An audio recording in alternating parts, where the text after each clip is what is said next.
Përshëndetje nga unë Mirela Milori, mirë se erdhët në studion e lajmeve këtu në ABC News për të nisur mbrëmjen tonë informative. Do të jetë mbrëmja jonë me shumë të ftuar, me shumë opinione në lidhje me zhvillimet e ditës së sotme. Partia Demokratike ka zbuluar identitetin e dëshmitarit bashkëpunëtorit të quajtur X. Është një person i cili përmes një mesazhi viziv ka bërë me dije sipas tij ka dhënë versionin e komunikimit të tij me vllain e ministrit të Brendshëm zotit Fatmir Xhafaj. Në studio me mua tani është deputetja e Partisë Socialiste zonja Klotilda Ferhati. Mirë se erdhët, zonja Ferhati. Do të doja një opinion të parë në lidhje me mesazhin e sotëm të quajturit bashkëpunëtori X, në fakt me sa di e ka emrin Albert Veliu. Cili është opinioni juaj paraprak? Ajo që doli sot është asgjë re nga që kishim dëgjuar në këtë maraton inskenimesh të rreme të Partisë Demokratike dhe të opozitës në tërësi, si një sulm ndaj zotit Xhafaj, ministrit i cili me vullnetin e kësaj mazhorance është duke të rënditur rrënjët e krimit të organizuar në Shqipëri, dhe nuk më bëri përshtypje fare ajo pjesë e dytë, le të themi, e përgjimit, apo e videos që kishin kaq ditë që e trumbetonin kolegët e mi opozitar, sigurisht të zbulimi që do të hidhte ner gjithçka, ishte thjesht vazhdimi i një lajthitjeje që ka nisur ditë më parë dhe që si çdo gjë që ka ndodhur këto ditë, një flusk tjetër sapuni që u shfry me një herë. Pse e them unë këtë? Po. Sepse ta nisim nga fillimi. Unë duhet ta shoh në parim gjën. Sepse gjithçka që është thënë këto ditë, pa diskutim do kërkoj një hetim të thellë, të plot profesional nga organet e drejtësisë. Dhe kam përshtypjen që ne të mazhorancës jemi më të interesuarit që kjo gjë të ndodhë në interes të publikut. Por opozita është një mekanizëm institucional, është një mekanizëm i demokracisë në Shqipëri. Dhe në qoftë se opozita, e cila duhet mbrojë interesin publik dhe për hir të tij të bëjë të njohura fakte, në radhë të parë duhet përdori gjithashtu mekanizmat institucional dhe ligjor për të demaskuar situatat caktuara, cilat çojnë përpara përgjegjësisë ata që kanë shkelur ligjin.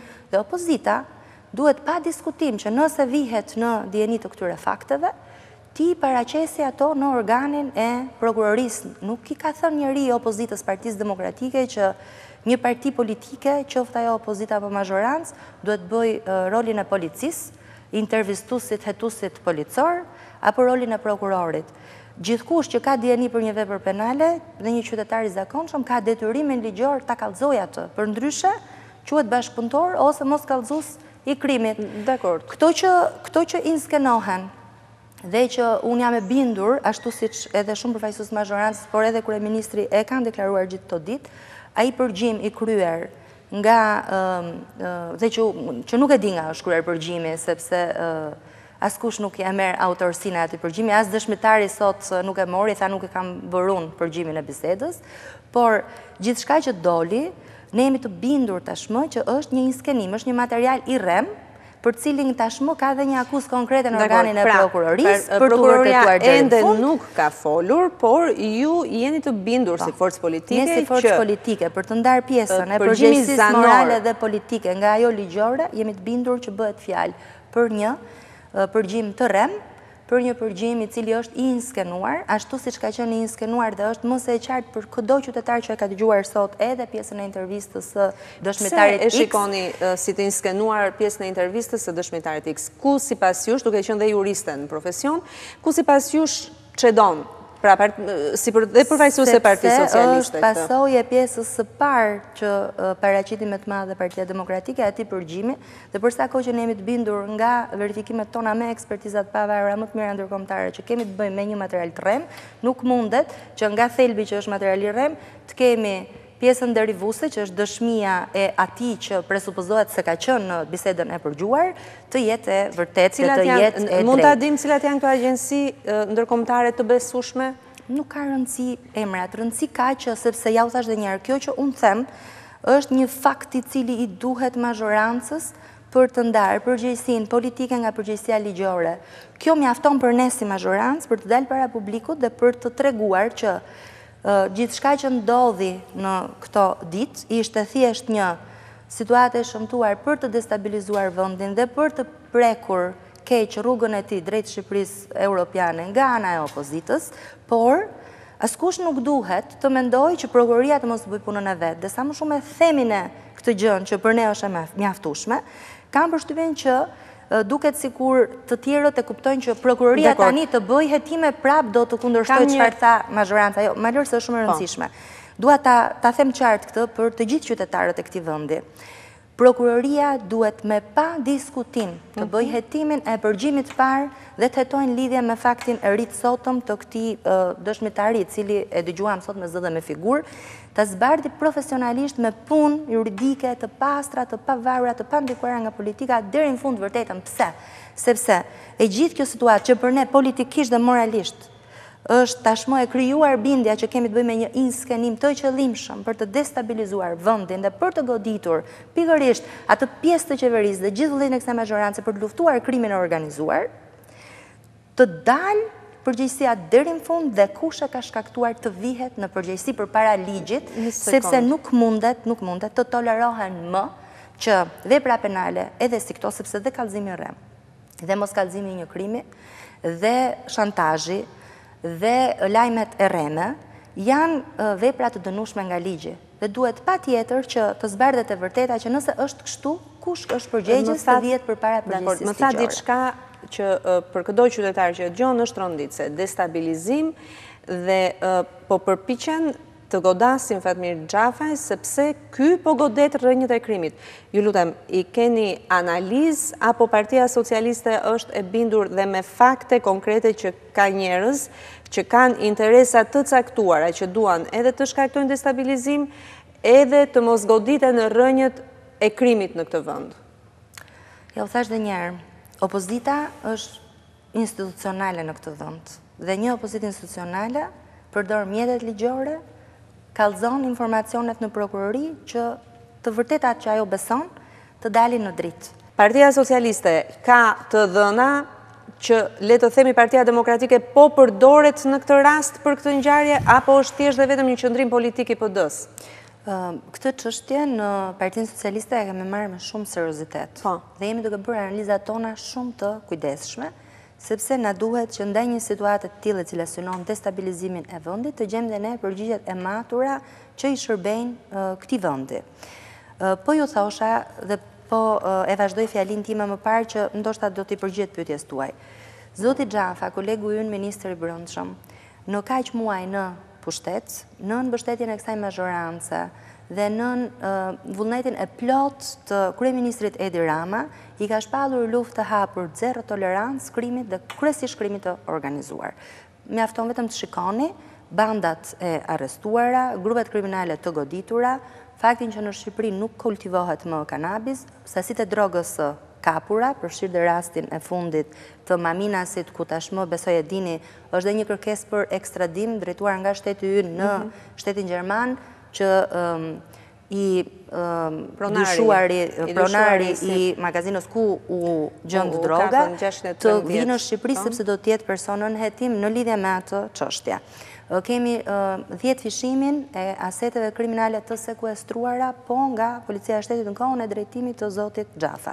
Tani të gjitha këto që unë përmenda e shumë të tjera që ju si gazetari dini, sigurisht kanë prishur rehatin dhe ngrehinat e shumë prej atyre që me kundërlishmëri kanë pasur përfitime të llahtarshme nga krimi organizuar. E sigurisht çfarë lidhje ka ky krimi organizuar që i prishet ratin me PD-n? Do ta godasin forcën e shtetit që i godet dhe që nuk po i lë më të veprojnë në Shqipëri siç kanë vepruar. Por opozita për gjërat që ka dieni, siç u thash edhe një herë, e ka rrugën të lehtë në prokurori të bëjë kallëzime penale dhe të zgjidhë. Pse opozita duhet të ndërmarrë nisma të tilla, të cilat krijojnë një amulli dhe si flluzka sapuni bien me një herë poshtë, kur opozita nuk ka për të fituar asnjë kauzë në këtë drejtim, veç se nëse është e kapur vetë nga krimi, ka lidhje të cilat duan të ruajnë ato grupe që janë goditur nga kjo mazhorancë nëpërmjet ministrit Xhafa që janë grupe kriminale, me hir apo me pa hir mund të jetë duke u përdorur. Këto janë gjitha çështje që do të jenë pjesë e hetimeve që do të ndodhin, por është e kaluar caku i asaj që bën një opozitë e logjikshme, një opozit konstruktive në rastet të tilla. Shikonin gjithë botën.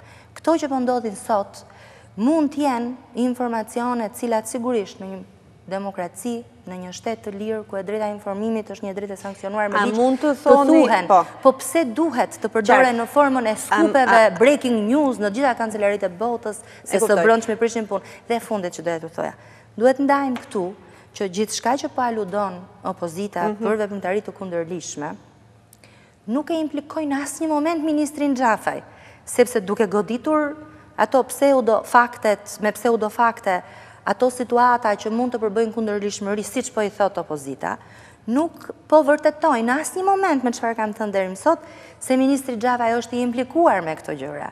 Dhe kjo ne si mazhorancë na duhet që të jetë e qartë, dhe për ne është shumë e qartë, dhe në fakt ka qenë e qartë që në fillim. Sepse këtu është përgjegjësia jonë politike, sa i takon çështjeve ligjore, organet e drejtësisë bëjnë punën e vet, po do bëjnë punën e vet për të gjitha faktet e ndodhura. Dhe pse ja u them këtë, Mirela? Sepse në çdo vend demokratik është shumë e rëndësishme siguria publike, është shumë e rëndësishme rendi, është një nga elementët kryesor të mirë funksionimit të shtetit. Edhe shteti i drejtës pa rend dhe siguri nuk funksionon siç duhet. Kështu që si mazhoranca, si opozita kanë përgjegjësinë e tyre për të ruajtur çështjet e sigurisë publike. Dhe prandaj ju them dhe u përsëris, ndoshta ju mërzita, duke ju thënë që opozita ka të drejtën e fjalës, se fjalën ka, është e vërtet. Pra nëse ne si mazhorancë do të vjemi ndjenit një fakti që përbën vepër penale, pa diskutim do ta çojmë në prokurori, do ta demaskojmë, do bëjmë një informacion për publikun, por nuk do të duhej kurse si një politikan të inskenoj apo të prodhoj prova për të goditur kundërshtarin, sepse në demokraci rregullat janë të parashikuar qartësisht në ligje dhe këtu të funksionojnë organet e drejtësisë, të cilat i nxjerrin nëpërmjet hetimeve të vërteta deri në fund. Përpara se të pyes për arsyen që për prokurorin do doja ndalesha prap këtu. Pra ju po thoni dhe e thot zoti Balla në fakt që është basha regjisor, autor, aktor madje thot ai i gjithati video dhe i gjithati inskenimi. Atëherë po përdoret opozita nga qarqet të caktuara të lidhura me krimin dhe ndoshta dhe me mafia në këtë rast, apo thjesht dhe vetëm opozita po e sheh gjithë këtë inskenim si një instrument politik për të goditur mazhorancën? Në çfarë analize dhe përfundimi ka arritur Partia Socialiste në lidhje me këtë çështje? Analizat tona në fakt janë analizat cilat sigurisht zoti Basha është duke e përdorur këtë skenar për të pasur përfitime si forcë politike dhe për të blokuar rrugën e integrimit të Shqipërisë në Bashkimin Evropian, sepse opozita nuk e do reformën drejtësi dhe në momentin që ne do të kemi një lajm pozitiv në qershor për hapjen e negociatave me Bashkimin Evropian, zbatimi i reformës në drejtësi do të marri hovë shumë më të thellë se ky që ka deri më sot.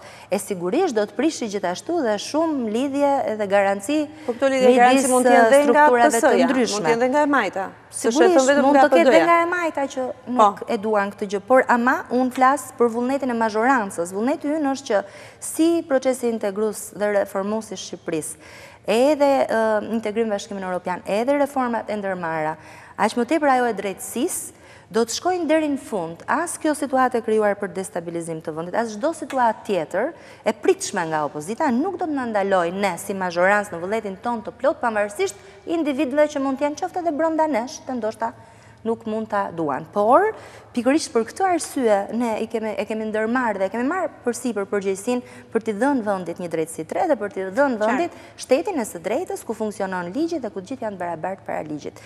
Ndërkohë, sa i takon faktit që apo përdoret a nuk po përdoret, to duhet të jenë pjesë të një hetimi nga organet e drejtësisë. Dyshimet tona patjetër ekzistojnë dhe unë ja u bëra analizën që parë. Nuk do t'i interesonte një ministër i tillë, një mazhorancë e tillë, atyre që po luftojnë krimin e organizuar. Dikush mund ta përdorë në favor të vet, krijojë një skenar duke u nisur nga këto fakte, dikush mund të jetë i përdorur me dëshirë apo me pahir nga grupe të caktuara që nuk e duan këtë veprimtari kaq rezultative që po jep sot policia e shtetit në drejtimin e zotit Xhafa, mund të jetë një skenar mafioz, po gjitha këto janë çështje të cilat kanë dyshime se mund t'jenë vërteta, ama duhet të hetohen deri në fund nga organi akuzës dhe unë në fakt jam dakord me zotin Balla, siç kemi ndarë çdo ditë mendime dhe opinion lidhje me këtë çështje, analizat që kemi bërë, që kjo çështje meriton një hetim të thelluar nga organet e drejtësisë. Dakor. Pretendimi i Partisë Demokratike për sa i përket prokurorisë është mënyra se si u zgjodh prokuroria. E përgjithshme që në fillim opozita nuk ka qenë dakord, është zgjedhur me 69 vota. Prokuroria është në duart e Edi Ramës. Kjo është arsyeja të paktën cilën zoti Ali Bea e ka thënë në këtë studio kur është pyetur se përse materialet që kishin nuk i çonin në prokurori. Edhe ky është një argument tjetër shumë qesharak, duke u referuar edhe teatrit që u bë me çizme dhe me flakadan për zgjedhjen e prokurores përgjithshme, kur në atë kohë ju e dini shumë mirë, ne kemi qenë këtë studio, u kemi shpjeguar kush kanë qenë arsyet pse është zgjedhur në atë formë dhe kush ishte neni përkatës i ligjit që e detyronte kuvendin të merrte atë vendim. Kështu që mos t'i kthehemi asaj historie. Po ndoshta atje dhe disi më parë kishin nisur gjitha këto sikletet opozitës, cilat do të precipitonin sot, e nuk e dim çdo të vijë nesër, sepse frika nga reforma drejtësi ka zënë në fakt shumë aktor. Por, po nga ajo reformë drejtësi, cilën e ka votuar edhe opozita, me ndryshimet kushtetuese, që u bën pikërisht për t'i dhënë vendit një arkitekturë të re të drejtësisë në vendin tonë, në kuadër të procesit integrues me Bashkimin Evropian, ka vendosur disa standarde shumë të rëndësishme të pavarësisë së institucionit dhe të menaxhimit funksional të saj. Prokurori i përgjithshëm nuk ka asnjë kompetencë mbi dosjet që shqyrtohen dhe hetohen sot nga prokurorët e çështjeve. Prokurorët e çështjeve sot janë zotër të çështjeve të tyre dhe ndryshe nga ç'ishte më parë ku ishte një organ i centralizuar me drejtimin e prokurorit përgjithshëm, sot prokuroria e përgjithshme është një organ ku prokurori i përgjithshëm ka më shumë detyra menaxhuese, funksionale, sesa detyra që lidhen me hetimet e dosjeve të veçanta. Paragjykojnë shumë lëvizjen e fundit, largimin e zotit Hajdar Mataj, ardhjen e një zonje prokurore nga Durrësi në krye të prokurorisë së krimeve të rënda. Një lëvizje e firmosur nga Arta Marku, kjo në fakt, e kjo është një ndër çështjet e paragjykuara nga Partia Demokratike. Unë nuk mund të ndaloj askënd të ketë paragjykime, sepse ne jemi vend i lirë dhe gjithë kush ka dyshimet e veta, por ajo që po ju thoja më parë që sot prokurori i çështjes është zoti i çështjes dhe e themi kështu që ta kuptoj publiku, por në kuptimin ligjor dhe procedural do të thotë që prokurori i çështjes është ai që vendos. Do niset një hetim, çfarë provash do të merren, çfarë fazash procedurale do të ndiqen, çfarë masash sigurimi, çfarë veprimesh do të bëhen dhe do ta çojë çështjen për shqyrtim në gjykatë apo jo.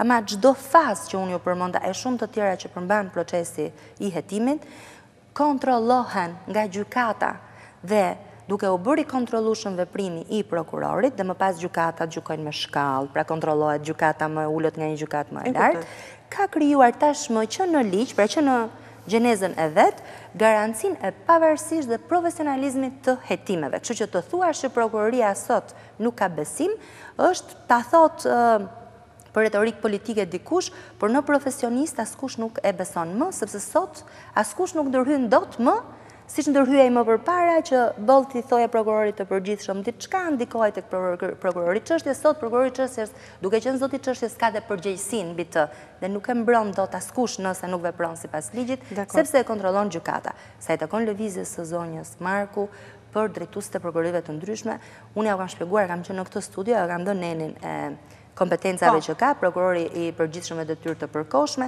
ndryshimi i drejtuesve të prokurorive të rrethave është një kompetencë që e ka dhe është në vizionin e çdo titullari të kryej veprime për mirë menaxhimin e punës, për rezultatet që kërkon të arrijë dhe kush nuk është dakord me lëvizjet, ka drejtën ta kundërshtojë aktin në gjykatë. Kështu që të thuash këto gjëra se nuk kam besim tek kjo prokurori, është si të duash të fshehesh diellin me shosh dhe është që ta përdorësh qëllimisht këtë argument për të krijuar breaking news, siç ka ndodhur këto ditë, dhe për të mos patur guximin që një të vërtetë, nëse e beson, t'ia japësh atij që i vë vulën të vërtetës, që është organi i drejtësisë. Nëse nuk e, unë mendoj që një person që është i sigurt që e vërteta që po hedh në publik nuk është e vërtetë, nuk përdor mekanizmin ligjor që t'ia çojë organit drejtësisë dhe ta hetojë, por përdor atë shon politik, retorikën politike për qëllime tërësisht personale të një force në rastin konkret, të një force politike. Kthehemi përsëri tek rasti dhe çështja Xhafaj, në fakt vllai i ministrit të Brendshëm, Agron Xhafaj, ditën e djeshme ka udhëtuar drejt Italisë, është dorëzuar apo ka kontaktuar me autoritetet italiane për të vazhduar në Itali pjesën e mbetur të dënimit, nuk e di se si do të vazhdojt me procedurën e mëtejshme. A mund të bëjmë parë kjo dhe përse duhej që opozita të shfrytëzonte këtë moment dhe gjithë shka të bëjë nën presionin edhe të opozitës, por edhe të opinionit publik. Nëse kjo gjë do të bëjmë parë, do të shmangej gjitha dhe përse nuk u bëmë parë, por pikërisht tani? E di që mund të jetë një vendimarrje shumë familjare, por në momentin që është një republik, zoti Xhafaj dhe sikurse të gjithë njerëzit publik që paguhen nga taksat e njerëzve kanë të shtetit, kanë të drejtën që t'japin një përgjigje, janë të detyruar. Ndoshta për këto pyetje avokatët e zotit Agron Xhafaj mund t'jepnin përgjigje, sepse unë nuk e njoh edhe nuk edhe si përfaqësuese politike, në fakt, mua më interesojnë veprimet e përfaqësuesve politik, por me që më pyesni dhe kam një gjykim si juriste në këtë drejtim dhe mund t'ju shpjegoj shumë qartë që zoti Agron Xhafaj është i dënuar me vendim penal në shtetin italian. Dhe sipas të dhënave, në momentet që nuk është në Itali, kur vendimi ka marrë formë pra nuk është ekzekutuar atje, duke qenë se ka qenë i ndodhur në Shqipëri, do duhet që ekzekutimi i këtij vendimi të bëhej në bazë të komunikimit zyrtar dhe procedurave zyrtare midis shtetit italian dhe shtetit shqiptar. Dhe çfarë do të thotë kjo procedurë? Të duhet që shteti italian, në kuadër të procedurave për ekzekutimin e një vendimi penal, t'i kërkonte shtetit shqiptar ekstradimin e zotit Agron Xhafaj nga Shqipëria për në Itali. Nëse nuk ka një kërkesë të tillë nga kërkuesi, që është shteti italian, nuk mundet të veprosh vetë si shtet, sepse ju thash dhe njerë, janë marrëdhënie jurisdiksionale midis shteteve të normuar ajo vetëm me rregullat brendshme, po dhe me konvente ndërkombëtare. Kështu që për sa kohë që këto kërkesa nuk kanë ekzistuar dhe shteti shqiptar nuk mund vjet në lëvizje vetë, sepse kështu funksionon, kështu e parashikon ligji. Ai nuk po e bën në emër të shtetit, i vën në presionin publik, zoti Agron Xhafaj me vullnet të lirë ka shkuar ditën e djeshme në Itali. Pyetja që shtrohet është përse mund të mos bëjmë përpara? Ky është një vendim personal në fakt i zotris, pa diskutim, arsyet i ka të qarta, por mendoj që është një vendim i cili është marrë për efekt të gjithçkaje që është krijuar dhe duke qenë se vetë personi ka kallëzuar në prokurori faktin që përgjimi është i stisur, që unë nuk jam, kam depozituar thot në një shkrim në Facebook apo një deklaratë publike që ka bërë, kam depozituar kallëzim penal, zërin tim të regjistruar, thot, pretendon që nuk është. Nuk jam unë dhe kjo është një skenim, është e vërtet, thot, që jam dënuar dhe që nuk e kam kryer dënimin. Në momentin që jam ndaluar, thot, në Itali, në atë shkresën apo në atë informacionin që ka bërë publik, jam ndaluar, jam shoqëruar në organet e policisë italisë, më kanë nxjerr pra më kanë liruar nga burgu apo ku mund të ketë qenë, në kuestur, sepse nuk i dim, pra me çfarë ka deklaruar zotria, dhe në momentin që kam dalë, pra ka pasur dhe një urdhër për largimin nga shteti italian për dëbimin ose expulsione, siç e kanë edhe e njohin shumë shqiptar fatkeqësisht këtë termin, dhe është kthyer në Shqipëri.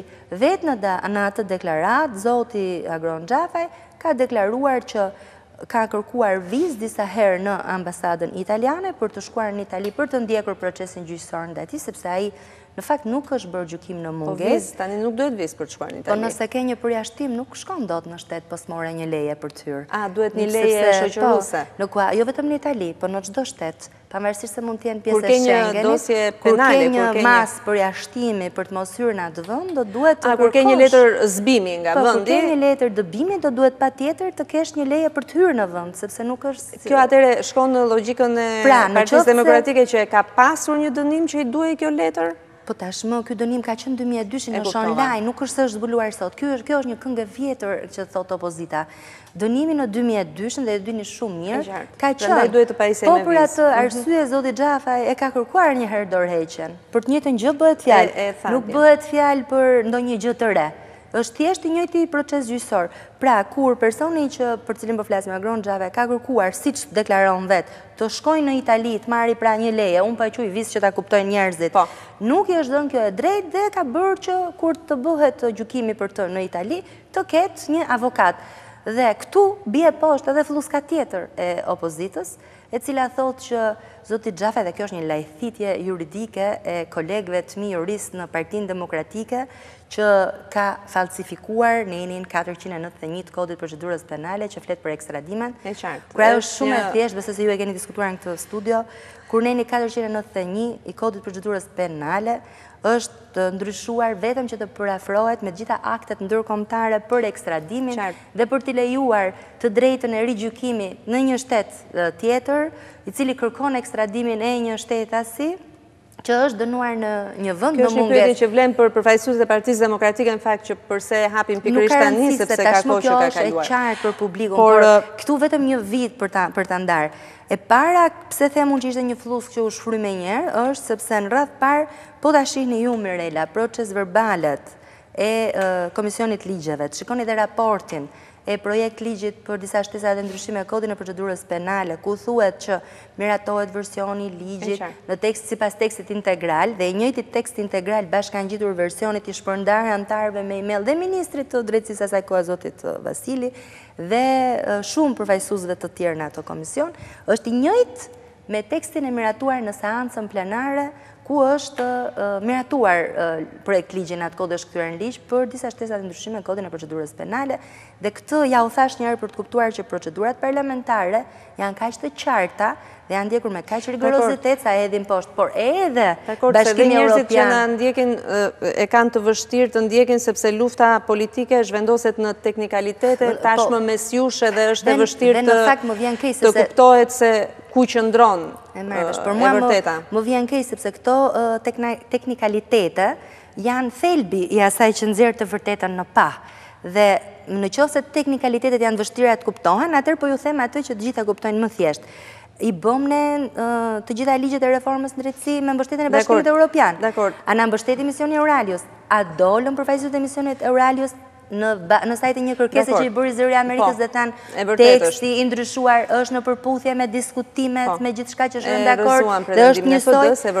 Nëse kjo është më e qartë për publikun. Megjithatë, përsëri i mbetem një pyetje që opinioni i gjerë mund ta ketë, që atë që bëri dje zoti Agron Xhafaj mund ta kishte bërë përpara 2 muajsh, përpara 3 muajsh, përpara 6 muajsh, sikurse vajti dje dhe u dorëzua në Itali, mund ta ndërmerrte po të njëjtën gjë dhe e gjithë kjo gjë do të ishte mbyllur, ose nëse nuk do ta ngrinte Partia Demokratike, do të vazhdonte në hije, dhe ky është një tjetër pretendim që vjen nga opinioni dhe nga Partia Demokratike.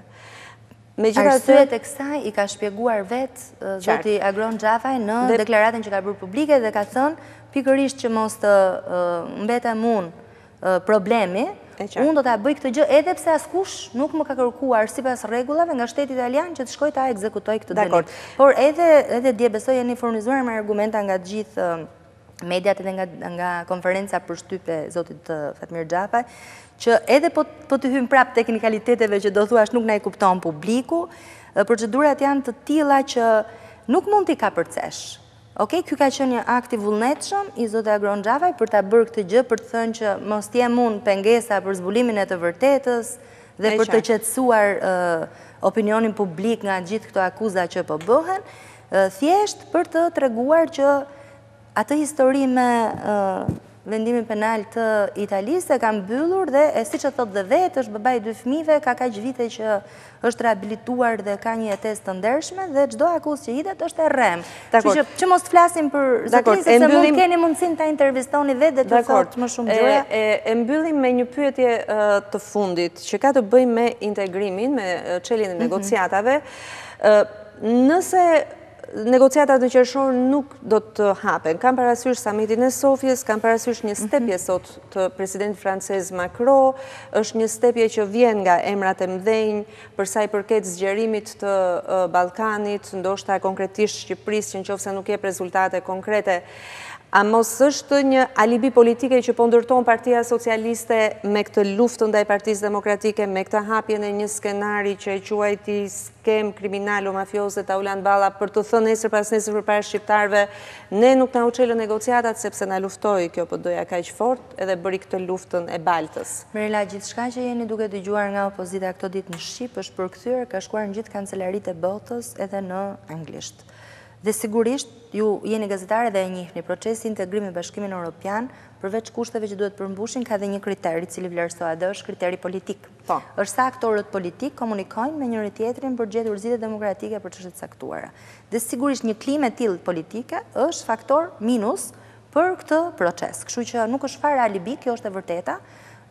Po marr rastin e Bullgarisë, aktorët politik në vend ishin dhe më egër se ne në luftën e vet politike, por për çështjen e integrimit evropian bën marrëveshje që nuk do edhe zoti Basha thotë të çelë negociatat. Edhe djen takimin që pati me zotin Doll të Partive Popullore Europiane thotë të çelë negociatat. Edhe në takimin që ka pasur me parlamentarët holandez fakt mbledhës këtu të çelë negociatat. Atëherë është një hipokrizi kjo, sepse të çelë negociatat nuk është se e do Luli apo e don Rama. Të çelë negociatat është një proces meritash dhe në procesin e meritave, siç u thash edhe një herë, vlerësohet edhe dialogu politik dhe për këtë dialog politik kontributor janë lideri i opozitës dhe lideri i mazhorancës. Nëse lideri i opozitës bën policin, hetusin, nxin Shqipërinë jashtë dhe përdorin skenime të tilla, sigurisht që kjo i ul pik në sa i takon meritës për faktorin politik, i cili vlerësohet si një tregues suksesi edhe në kuadër të procesit integrimit.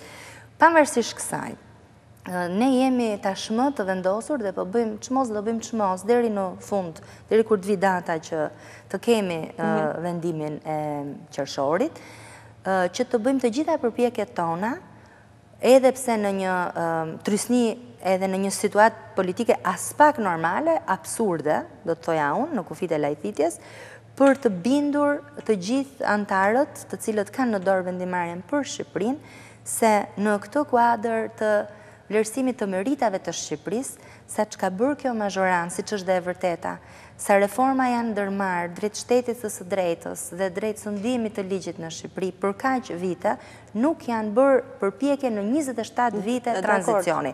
Dhe duke qenë se ky është një proces meritash, ne e dimë që Shqipëria ka probleme dhe nuk i kemi fshehur problemet e Shqipërisë, ama në procesin e vlerësimit të meritave, këto merita janë vlerësuar në raportin e komisionit i cili dha rekomandimin për hapjen e negociatave me Shqipërinë pa kushte, pikërisht se ishin këto rezultate. Kështu që treguesit e ecurisë tonë janë pozitiv dhe ne në bazë të këtyre treguesve do të vazhdojmë përpjekjet tona që të bindim vendet skeptike, skepticizëm i cili nuk lidhet vetëm me Shqipërinë apo me situatën në Shqipëri, por lidhet edhe me vizionet dhe me problemet që kanë disa vende vetë në vendet e tyre brenda forcave politike, sa i takon zgjerimit të Bashkimit Evropian, sa i takon politikave që kanë vetë ata së brendshmi për të bindur qytetarët e tyre ndoshta. Por këtë pjesën e skepticizmit të vendeve për gjëra që s'kan lidhje me Shqipërinë e kanë në dorë liderat e këtyre shteteve. Ama ne do të bëjmë pjesën tonë deri në fund për të marrë një përgjigje pozitive.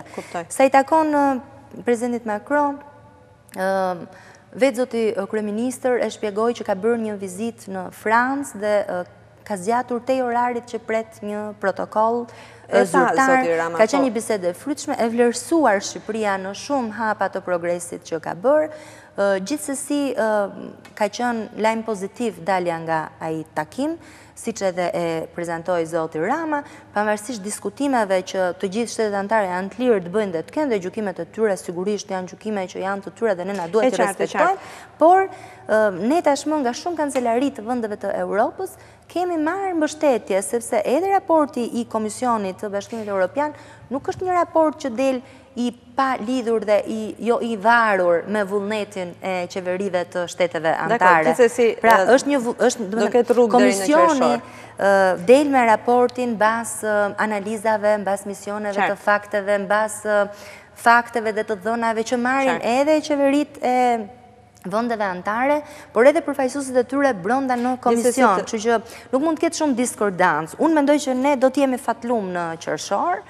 Jam optimiste, dua ta shoh. Këtu shpresoj që opozita të jetë ndihmuese në këtë proces, se është ndryshe të shkosh ti thuash kolegëve të huaj që ne jemi të merr, po ju na jepni të drejtën tym, sepse nuk është as profesionale dhe as fair kjo gjë. Duhet shkuar me letrat përpara, siç bëjmë ne si mazhorancë, që edhe unë vetë kam takuar si antare Asamblesë Parlamentare të Këshillit të Evropës, delegacione të gjithë vendeve të Evropës që janë antar atje, Dhe bashkë me kolegët e mi Bushatin dhe Shalcin edhe Almira Xhambullën, i kemi shpjeguar gjithë kolegëve tanë të vërtetën që Shqipëria ka këto probleme. Jam në kufite kohës televizive, i kemi shpjeguar të vërtetën që në Shqipëri janë këto probleme, këto janë përpjekjet tona dhe na vlerësoni meritën e punës që kemi bërë. Nuk kemi një traditë të mirë ne për këtë gjë, sepse ishte forca juaj politike që hyri në grevë urie, që dështoi 3 ligjet që sot do të ishin në Bashkimin Evropian e tjerë, po mos i hym kësaj, kështu që grevën e urisë mbas vrasjes 4 personave të 21 janarit. Ju lutem tjetër, por mos i hym kësaj, prandaj them. Mos i krahasoni se situatat nuk janë as pak të ngjashme. Dhe me qëra fjala,